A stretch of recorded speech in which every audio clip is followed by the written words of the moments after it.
Hey, Tom.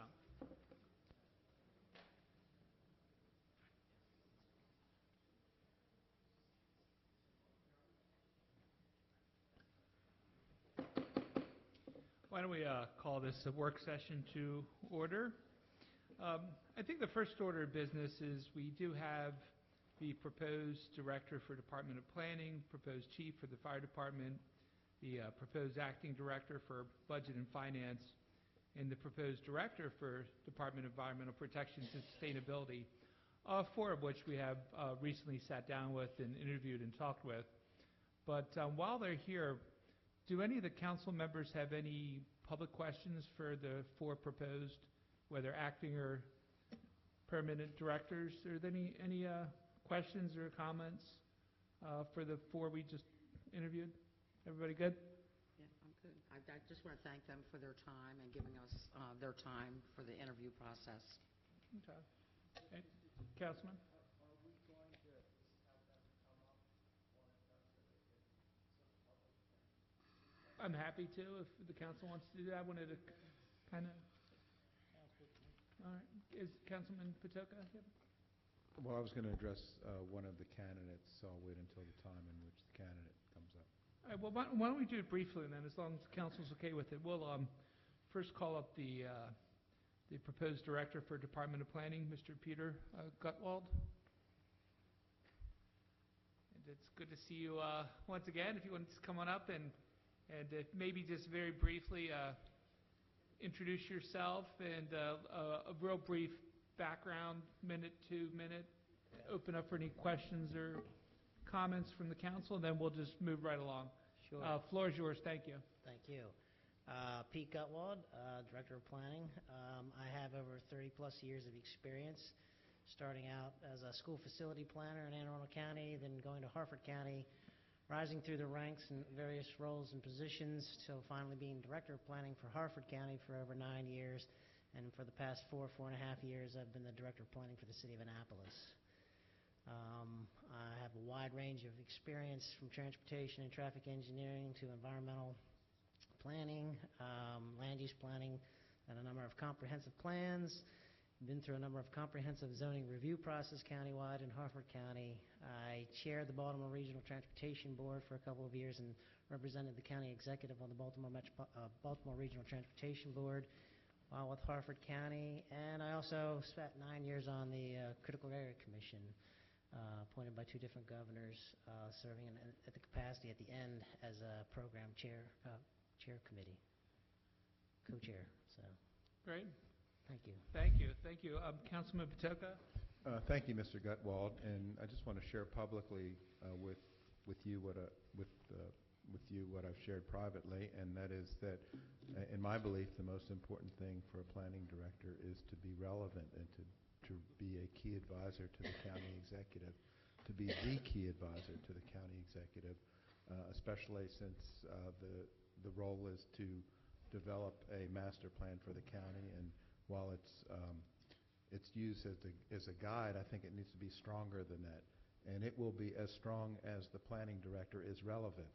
And so that's why I would encourage you to establish that relationship with the county executive, with the county administrative officer, so that they turn to you on issues of development, especially with all the pressures that we all face in the world that we live in today, with development pressures, the limited space we have inside the urban-rural demarcation line in terms of development. It's really up to you, and I think you're really lucky to have somebody like Jeff Mayhew as a partner in this effort. So that would be my words of wisdom for this afternoon, is to remain relevant and remain a key advisor to the county executive and to the administration. Thank you. Councilman Marks? Thank you very much. I regret I didn't get to meet you earlier, which was my fault, but I look forward to sitting down with you. You obviously have a lot of experience. You've worked for administrations of both parties, and you have experience with municipalities and counties. So my district goes from Charles Street all the way to the Jericho Covered Bridge. Okay. It's very diverse. I live closer to Harford County, so I'm very familiar with Harford County. And I would just echo what Councilman Patoka said, the importance of community planning. It is something we haven't done here recently. My last exercise before I was elected was to help finish the Perry Hall Community Plan. And I think there's a lot of folks who want to get back to that idea of community planning, particularly in Towson. So thank you for coming today, and congratulations, and I look forward to sitting down with you. Thank you. I look forward to it, and I look forward to working for Baltimore County. And I've known Jeff for a long time, so I think we'll have a good partnership there in the department. Other questions or comments from the council?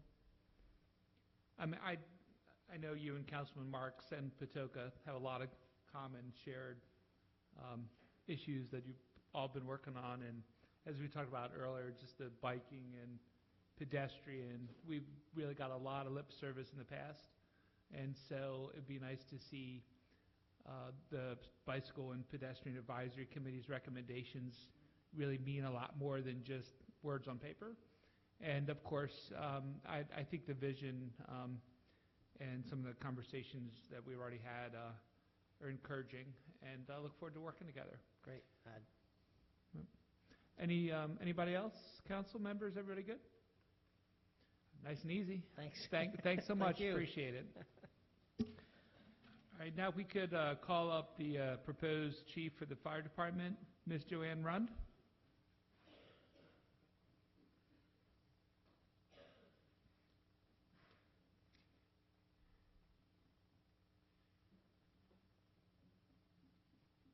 Good afternoon, and thank you for being here. Good afternoon. Thank you for having me.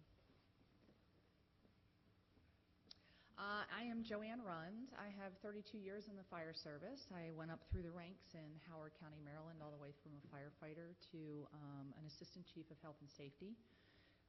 I also have experience at the state level with the National Fallen Firefighters, with working towards programs and advocating for reduction of line of duty death and health and safety programs for firefighters.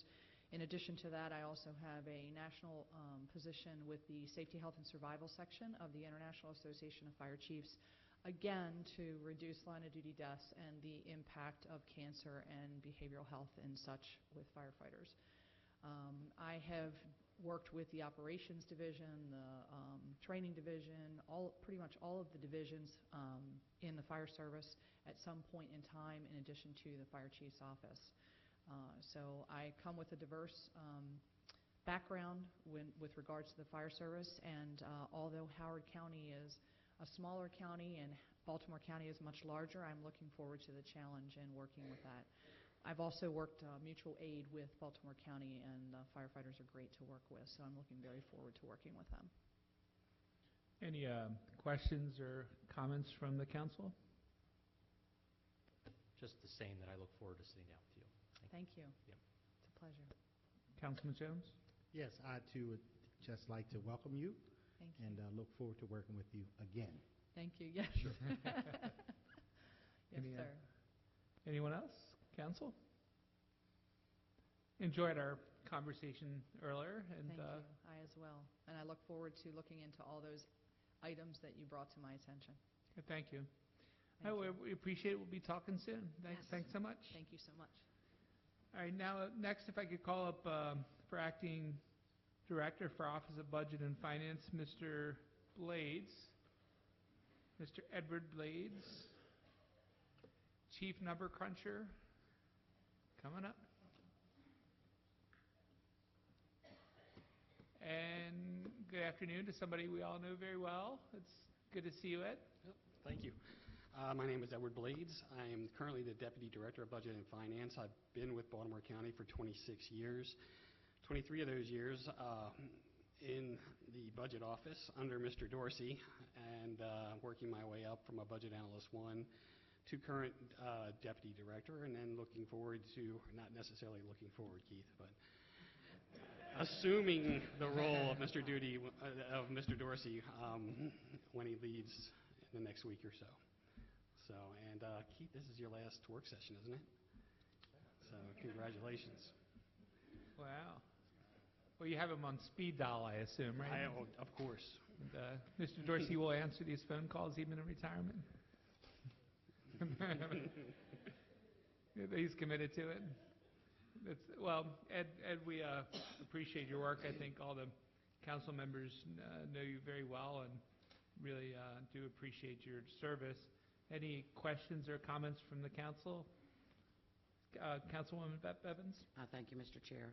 I've known Mr. Blades since 2004, and I know that he does a phenomenal job, and he's just a good man. And I look forward to working with you in the future. Thank you, me too. We'll be really lucky to have you. Thank you. I think Councilman Katz, he has known him for even longer than that. 37 years. You're always one-upping me. He was an intern in Annapolis for former Governor Ehrlich, Delegate Ehrlich at the time. And Delegate at the time, yes. shared the office, and you've aged a little. Just, I don't know A little why. bit. Yeah, I know I haven't. I know I look the same. No, you look the same. And welcome. I think you'll be great for the job. I really do. Thank you. Councilman Jones? Yes, Ed, I certainly wish you well, and I share the comments of Councilwoman Bevins in terms of you being a downright decent person and a hard worker, and I thank you for your years of service here in Baltimore County, having been here for 26 years, working your way up. I think that means something. I just hope it means something as we move forward and make you permanent. Thank you. Thank you very much. Councilman Marks? I'll just echo everything. You're a true professional, Ed. You've always been fair, I think, to every one of us. And the importance of your office with the auditor's office, I don't want to understate that. And I've always heard, I think, very positive things. So good luck. Great. Thank you. Anybody else? All righty. Well, thank you so much. Appreciate it. All right. And if we could, last but not least, for the appointments, we could call up the proposed director for Department of Environmental Protection and Sustainability, Mr. David Likens.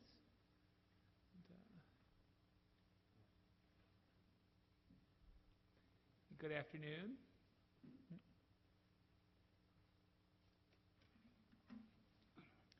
Good afternoon.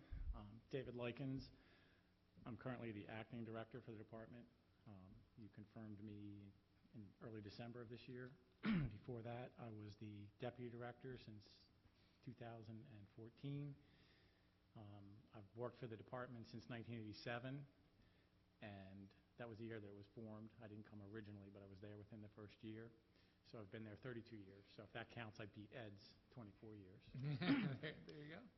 It's been a pleasure to get to know the council members our last few years since I was deputy director. But as I shared with you in the back, to me, the unsung heroes of the bunch are your aides. They're really the ones, I feel like some of them I email back and forth with them more than I do some of my own staff. But I just want to thank them because I think they're really the people that behind you guys that do a great job. Any questions or comments for Mr. Likens? Councilman Patoka?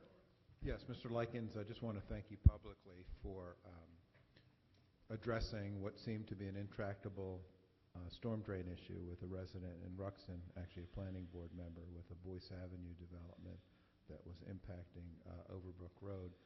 And it seemed to be intractable, but once you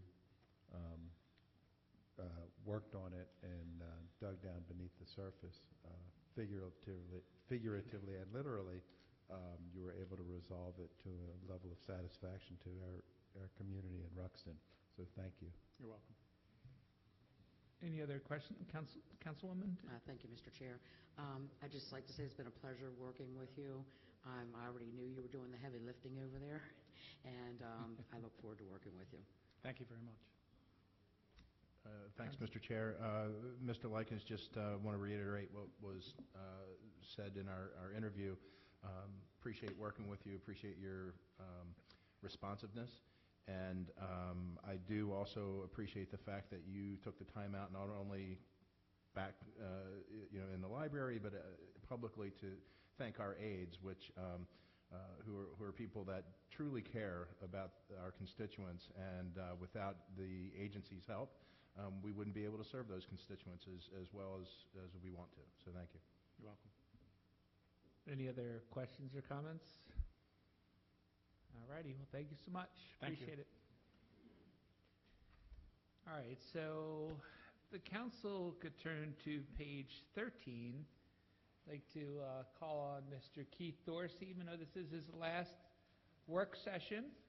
Mr. Dorsey, thank you so much for your work on the county and last work session. So I guess we'll start out with page 13, Fiscal Matter 1.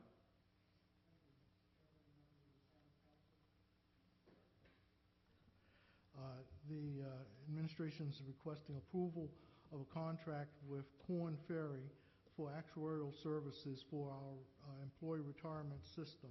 The contract is for an initial term of 5 years with the option for 2 additional 3-year periods. The amount of the contract is estimated for that entire, what would be 11-year period, would be approximately $5.7 million. The contract was one that was both on quality and competitive bid. Questions or comments for Mr. Dorsey in regard to Fiscal Matter 1? All righty, why don't we do the addendum, the amendment to the contract for Bolton Partners? Okay. Well, I'll go through the base one as well, the amendment. We are requesting an amendment to our existing contract with Bolton Partners, who provide financial and actuarial services related to our health benefits. The original contract expired in November of 2018. We were trying to work out the details of the paperwork where we're going to essentially piggyback off of a Howard County contract. We have done that. You'll see the new contract on the agenda, I believe, for the first meeting in June.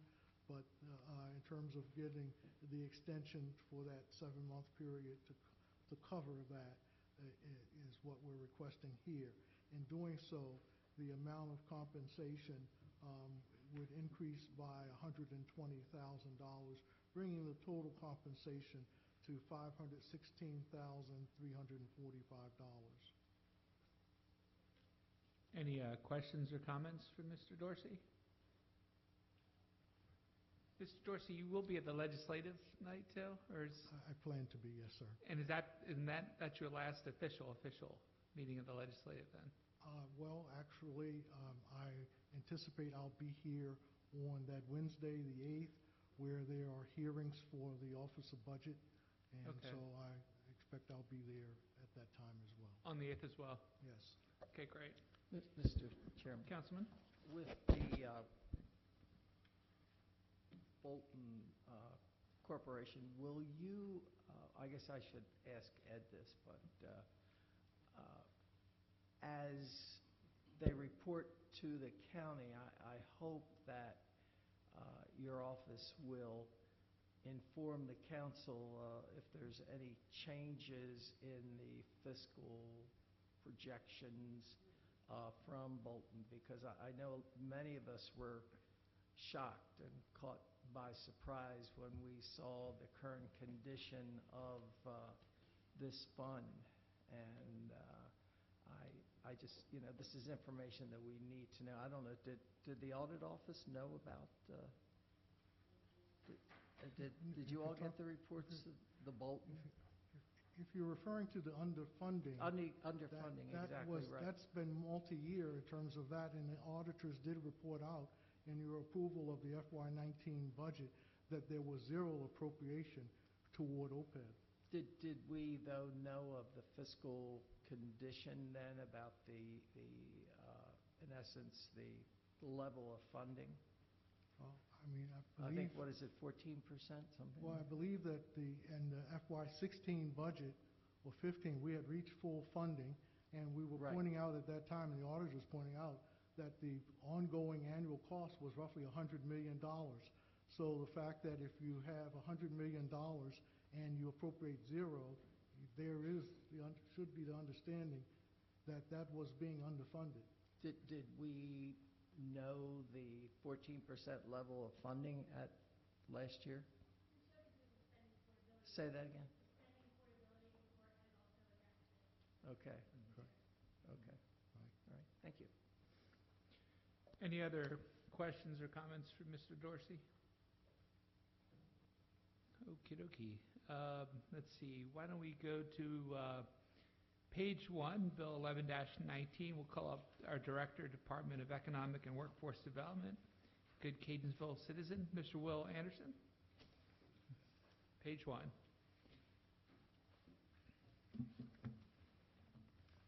Good afternoon, Mr. Anderson.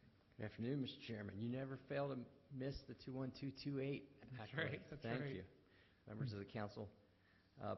Bill 1119 is a supplemental appropriation for a grant that we won through the State Department of Labor, and this is oriented toward older workers, an older worker demonstration grant. It's a small pilot that we've actually started some of this work because it's a quick turnaround.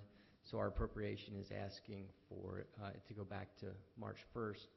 But the heart of this is to take older workers, so that's 55 and up, as the definition is, and lower income workers, 125% of poverty level, and put them through a program of job training and supplemental services with our training partner, Humanum, and put them in jobs in healthcare and education, 2 areas that have shortages in those fields. And after going through this process, we'll end up with 2 outcomes. One is going to be a group of older workers that have had trouble getting back into the job market with an industry-recognized credential, and we'll have employers that are hiring up those folks. And then we'll have a model that we can attempt to repeat with additional funding or looking to our other job programs. So this program is looking very promising. We've seen it work in other parts of the state, and we've got a number of our employers already teed up and ready to go in healthcare, education, and in other parts of our workforce board. Any questions or comments for Mr. Anderson? Okay, you have a comment? Okay, wonderful. Well, thank you so much. Thank you. We appreciate it. Okay, why don't we next turn to page 20. We'll call up our Acting Director, Department of Planning, Mr. Jeff Mayhew. Page 20, Resolution 51-19.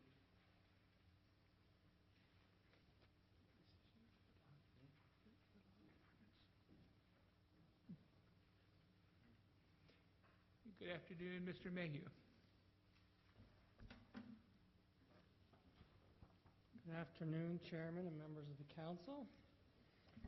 The administration is asking you to support a resolution to authorize the modification of an existing county loan to support the renovation of an existing senior affordable housing project and assist in the transfer of ownership from the shelter group to Enterprise Homes.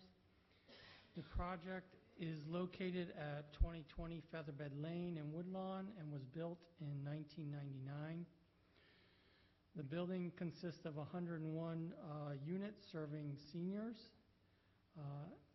For their amenities, there's a large community room with a kitchen, an activity room, a library, and a video TV room. Part of the renovations include new flooring in the common areas and in the units, with upgrades to the kitchen and bathrooms, with energy-efficient lighting and appliances. In addition, 6 of the units will be reconfigured to be UFAS compliant. The cost of this renovation is roughly $2.7 million. The original county loan that was originated in 1999 was for $485,000 using home funds. The balance of that loan, roughly $347,000, will roll over and remain in the same position. The interest rate on that loan will change from 4% to 5.3% to match the other financial instruments associated with this project. So I know in the last few months you've heard from Laurel Riley from the Department of Aging on the needs of our growing senior population in Baltimore County, and modifying the existing loan on this will contribute to the quality of life of our senior population, and I ask that you support this resolution. Questions or comments? Councilman Jones? Yes, I just wanted to lend my support for the loan or refinance, if you will, and thank you and thank Chicky Grayson and their team for bringing affordable housing for seniors and doing a great job throughout Baltimore County and especially here in Woodlawn. So I thank you very much. Welcome. Any other questions? Councilman Patoka? Just want to echo what Councilman Jones said. I know that the Enterprise team has a very strong track record in this field, and so that's something I think that'll benefit the county. Any other questions or comments for Mr. Mayhew? All right, thank you so much. All right, if we now could, council could turn to page 5, Bill 12-19, page 5. We'll call Jeff Peluso, Design Chief for Department of Public Works. Page 5.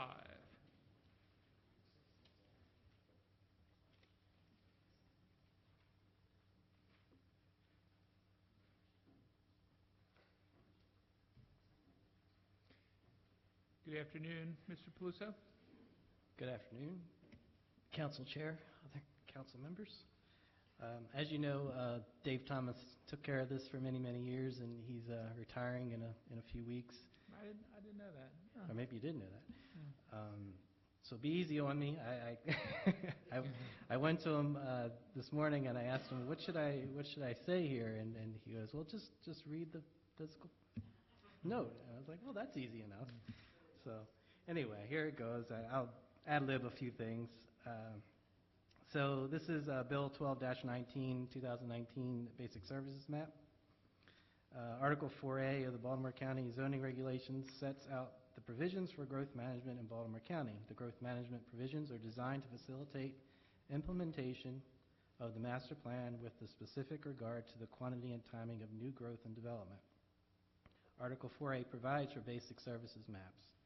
Basic services maps are designed to aid the county in providing public services that include water, sewer, and transportation in an amount that facilitates the level of growth allowed by the current zoning. This growth management system applies to areas, and this is important, inside the URDL, the Urban-Rural Demarcation Line. Article 4A requires that these 3 basic services maps be prepared annually by the appropriate executive agencies, and thereafter the planning board must recommend to the county council any proposed annual revisions to the maps. The law requires the county council to take action on the maps after consideration of the planning board's recommendations. The council is required to hold 1 public meeting prior to the adoption of these maps, that being held on April 1st of this year. Bill 12-19 repeals the 2018 Basic Services Maps and enacts the 2019 Basic Services Maps.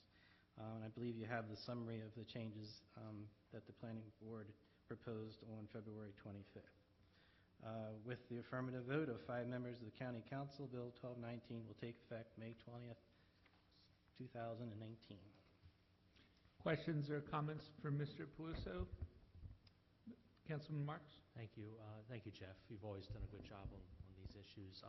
Did you have a chance to, Mr. Walsh send you the questions that Mr. Pierce had sent me about Kingsville?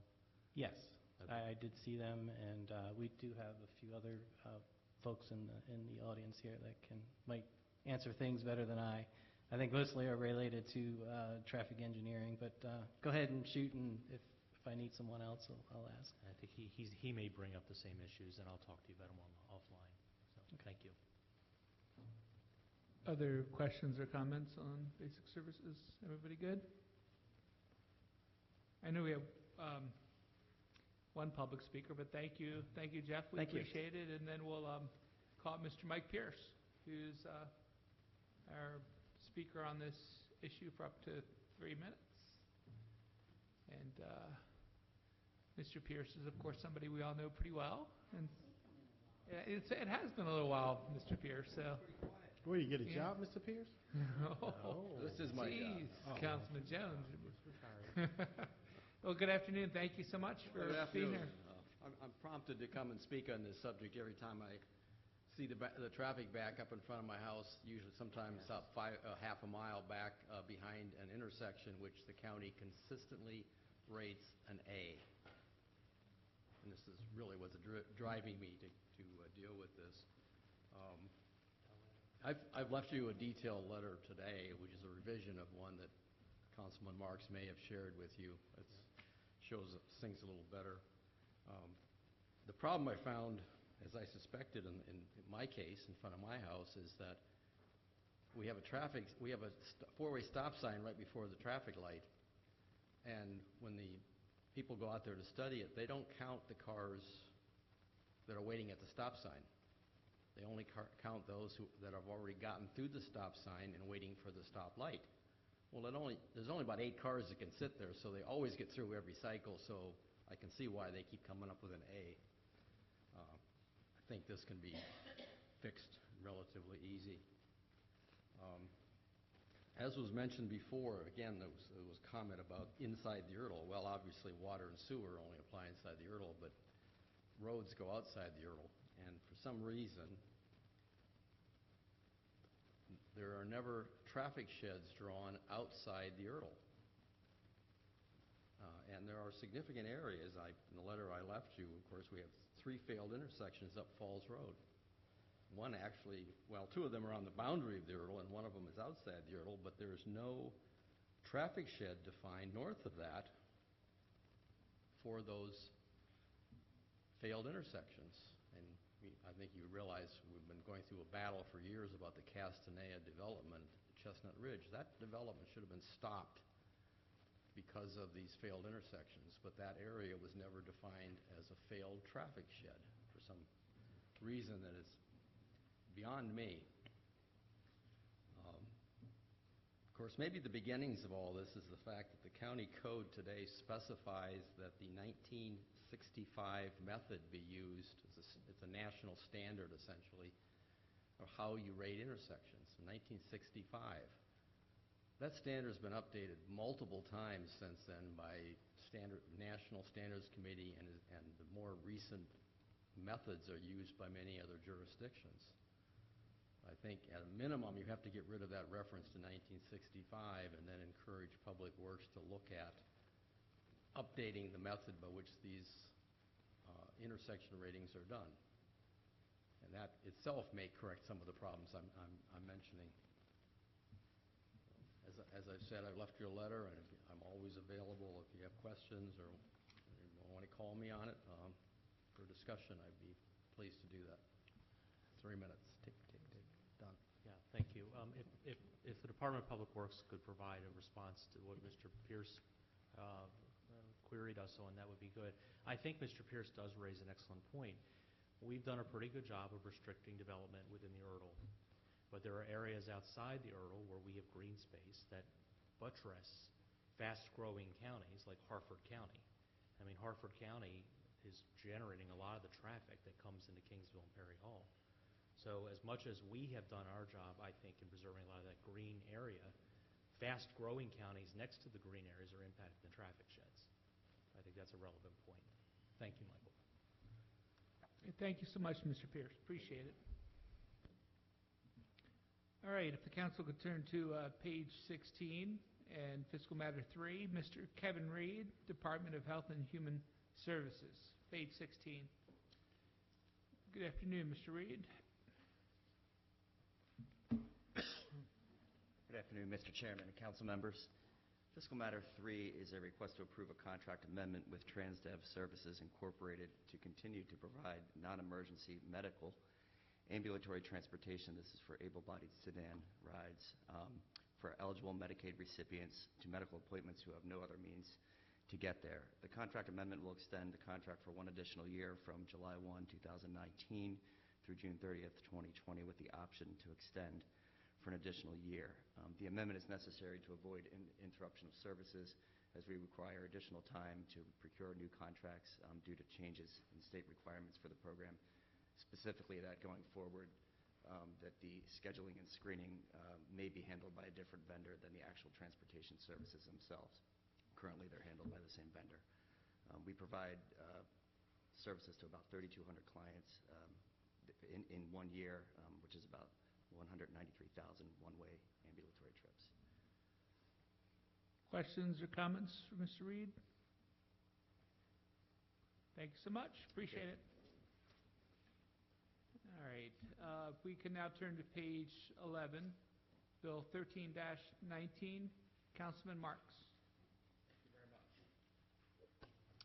You may recall that last spring, the council passed legislation that allowed for a tattoo business/art gallery to be opened within a certain area of downtown Towson. At the request of the Towson Community Alliance, this legislation simply tightens the law to require that the art gallery be of a certain square footage. Questions or comments for Councilman Marks? Easy enough. Why don't we do page 12, Bill 14-19, Councilman Marks. Thank you very much. This legislation would have restricted the ability of an existing high-rise residential structure to be converted into dormitories. I believe that dormitories within downtown Towson should ideally be freestanding structures that are well regulated. Since I've introduced this bill, one proposal of concern has been dropped. Therefore, I will no longer be advancing the legislation and will introduce a resolution asking the planning board to study this rather complex issue. I do know there are some speakers here who would like to say something, and I think I've asked that if 1 or 2 or 3 representatives may want to say something. That would be fine, because there will be a planning board resolution in the coming weeks addressing this. Thank you. Okay, sure. Any questions or comments for Councilman Marks? All right, we do have 4 public speakers. Yes, sir.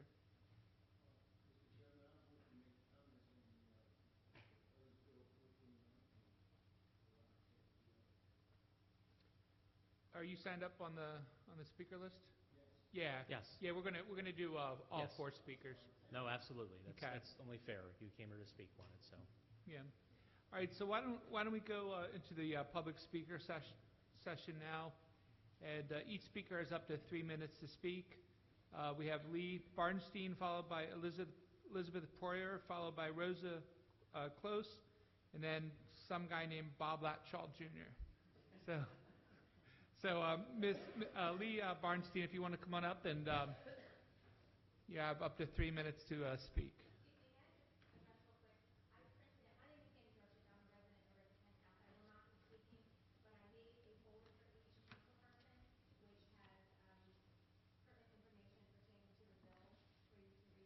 Okay. All righty, thanks. Thanks, Sir. Good afternoon, Mr. Chairman and council members. I'm a member of the Maryland Bar and also a real estate investor, and I own 16 units in the penthouse condominium. And I support the bill number 1419 for the reasons given below. And I gave copies to all the council members. I sent it out. I believe that a change in the commercial units to dorms would have very bad consequences for the penthouse condominium. It's a 43-year-old building, and I don't feel that it could handle 100 more units in the building.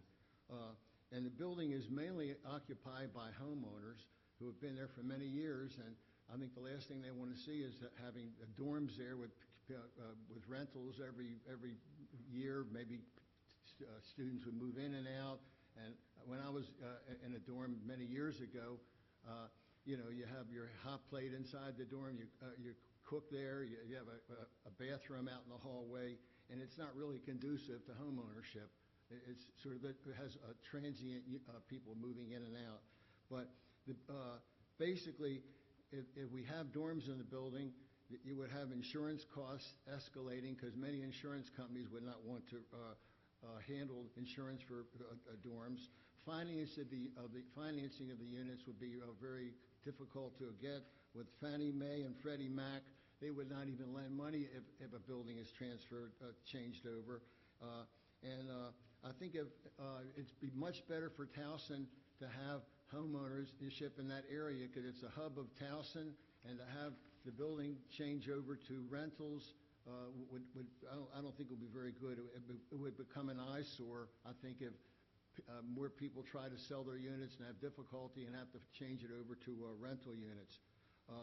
And there were a number of questions I had, but one of them was like, I believe it was like 100 dorm units they were looking to put in the building. And I don't even think the parking in the building would actually handle that number of people coming into the building. Also, there's many rules in the condo regulations currently that I have to abide by for the 16 units that I own. You have to have inspections, you have to have carbon monoxide detectors, leases, and there's a lot of stringent restrictions, and I believe if it changed over to dorms, there would be one set of rules for dorms and another set of dorms for, another set of rules for the homeowners. So basically, I think it ought to basically become more of a homeowner building and not be changed over to dorms. And I support the bill. Thank you. Thank you. Thank you very much. Thanks. Thank you. The next speaker is Elizabeth Poyer, followed by Rosa Close.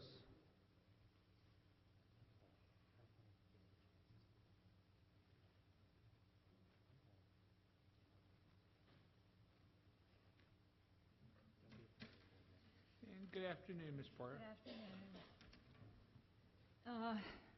My name's Elizabeth Pryor, and I am a resident of the Penthouse condominium where I've lived for 24 years.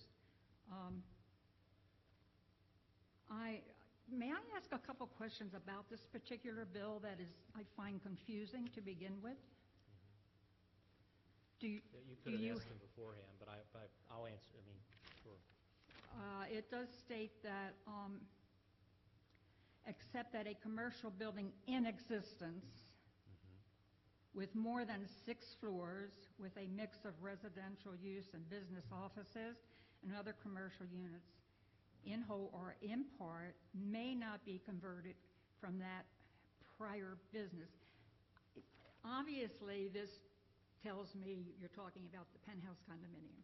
I believe it's the only high-rise in the Towson area that is set up that way. So it's got to be, foremost the Penthouse. But my concerns do go beyond the Penthouse. That's why I want the planning board to study this issue in depth. Now, and then it goes on to say businesses or other commercial use on the first, second, third, and fourth floors of the building. Well, we have a fifth and a sixth commercial which is being used, but the first, second, and third floors of this particular building are used for parking and a lobby, and so that wouldn't apply. But at any rate, what I really came here to say, and I'll probably get drawn and quartered on the way home because I think I'm the only one against this bill from the rest of the contingents here from the Penthouse. It's kind of like a direct assault on the owners of those commercial units. They own them. They've been in and out of bankruptcy. They can't afford to pay condo fees. The floors are deteriorating. They don't get any cleaning from the commercial people because they can't afford to. And so they have now entered into negotiations with a company, a company, Conzo Student Housing Concept, which are not dormitories, as some people remember. So, in essence, what the council is saying, or what this bill says, is that you, Ravens LLC, who are the commercial owners at the Penthouse, cannot enter into this contract with the people you're talking about because we're not going to allow you to sell those units. So it's almost tantamount to eminent domain in a sense that you're telling them they cannot sell their property, and yet they can't afford to be there, they can't afford to manage them, and they are not paying condominium fees to the rest of the residents from the 8th floor to the 27th floor. And we have to pick up that slack so that every year, practically, our condo fees go up and up and up in order to get things done. So anyway, I would ask you to please reconfigure this, or else, think about the rest of the residents who wouldn't mind that business, that contract going through. So Thank you. The planning board provides you and anyone else an opportunity to speak about this issue, which it's difficult and complex. There's a long history between the floors you're talking about and the residential neighbors to the north. I will just say that I have heard from the residents that they will have trouble refinancing their mortgages and doing some other things if those goes through. And I responded to that. Now that the bill has been pulled, it gives the planning board a chance to look at this difficult issue and to see where we go from here. I've supported dormitories, and the folks who were in this council in 2014 recall the debates over 101 York. It's a tough issue, but let me just finish. The planning board will provide anyone a chance to talk about this. Right.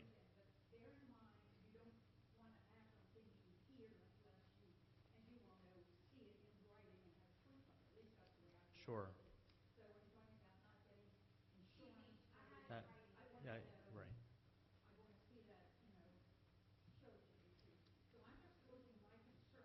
Mhm.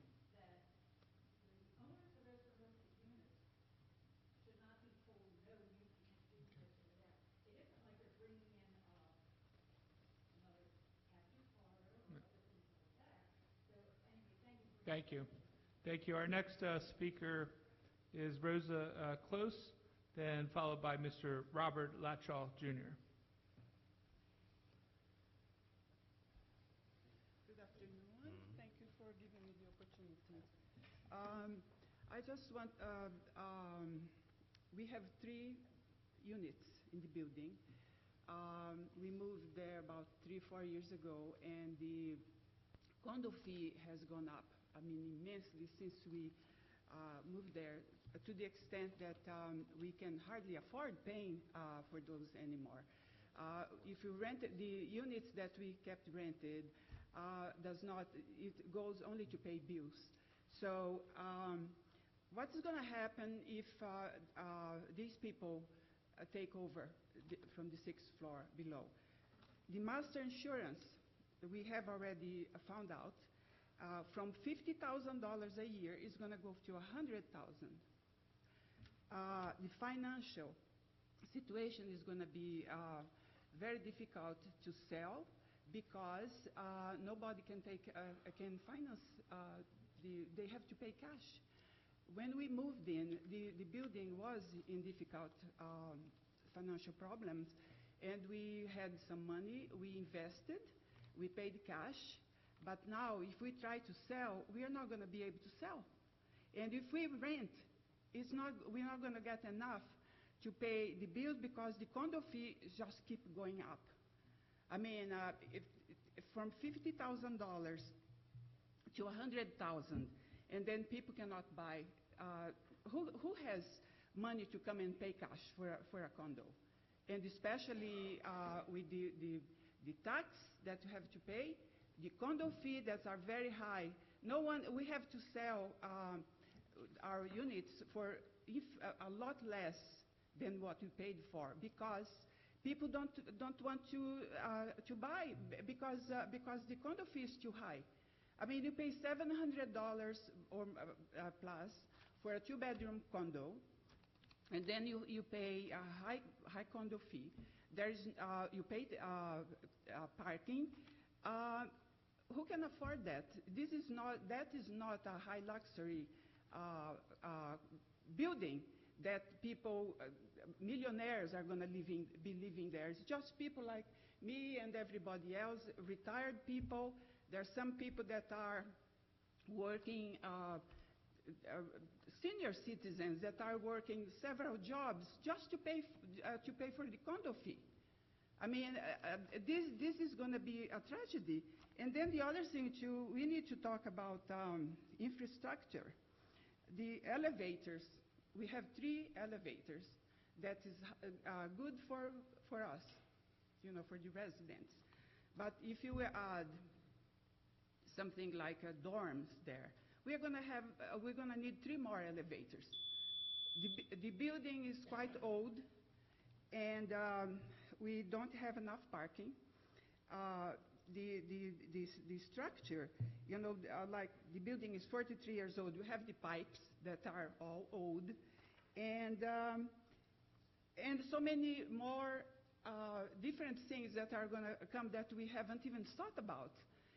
Having that, this to me is the same as if you allow something like that to happen, it's the same as if I am in in my apartment, I turn that into a nightclub, because so what is the difference?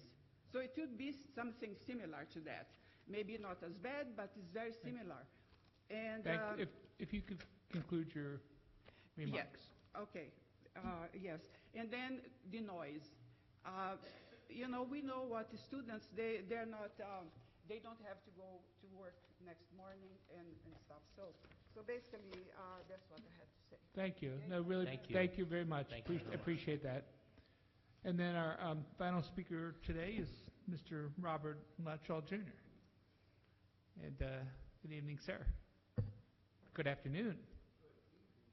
Almost evening.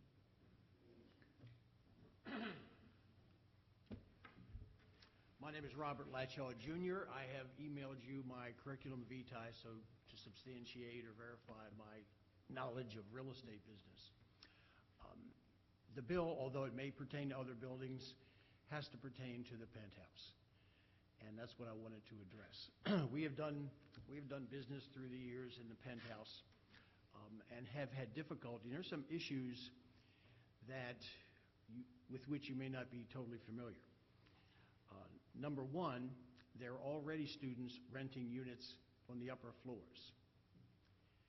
Students are students. Having raised 3 boys and having 2 college-age grandsons, I know boys real well, and I sure as heck wouldn't want to live in a building where they were.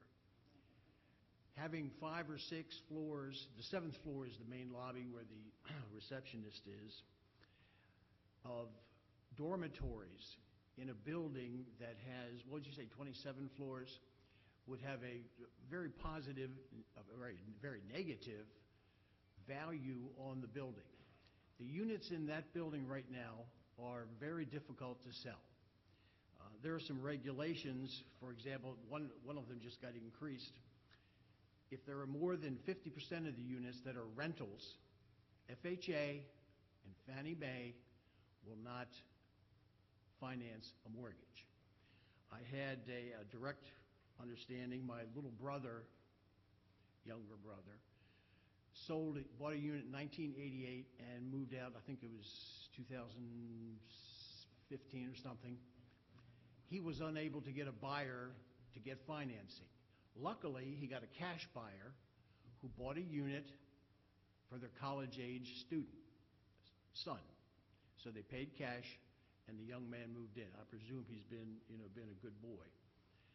There's also regulations that if the condo fees are delinquent and greater than 15%, and apparently it's already been testified, and I'm familiar with it, there's a high delinquency rate at the condo. Then FHA and Fannie Mae, again, will not refinance those. If your balance sheet has a certain amount of assets, and it's less than the 15% of the annual budget, you have to contribute at least 10% of the budget, and I'm not sure, and I don't have those figures, but I'll try to get those to you before the planning board meets, Councilman. We had a cash buyer.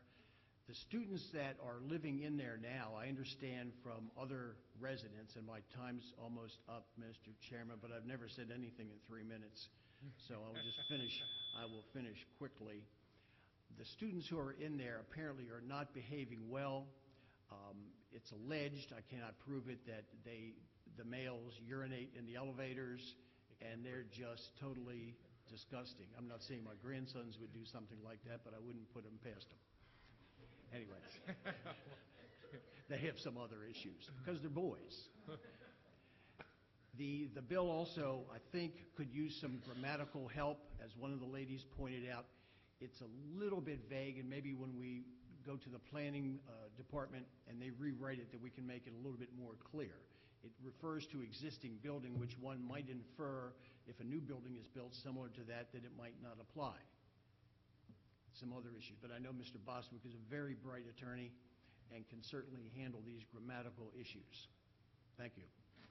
Thank you very much. Councilman Mr. Marks. Latshaw. Thank you very much, Mr. Latshaw. And Mr. Gutwald, if you're confirmed, this would be a wonderful exercise for the planning board right before CZMP. So, Bob, thank you very much. Councilman Patoka, as Bob's walking away. Mr. Latshaw, Mr. Latshaw, one quick question. Hi. What is the range that the units sell for now, the condos at the Penn? Yes.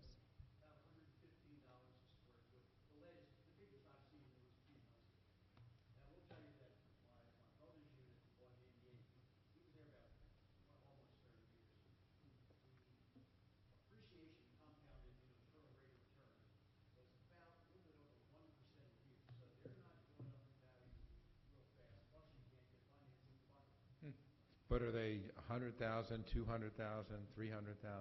Are you? Did you know? Which?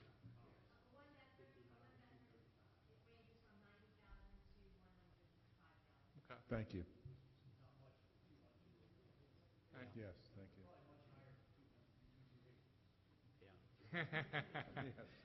Yeah. Yeah, anything else? Thank you very much. Thank you, everyone. Bob. Any other questions or comments from the council? All right, now if I could remind the council, why don't we re-adjourn in the Plum Room at 3:15 for the council budget overview by the auditor office. So little 10-minute break, but then back into the Plum Room for the council budget overview, which of course is public if anybody wants to join us, like Mr. Ed Blades. All right, thanks so much.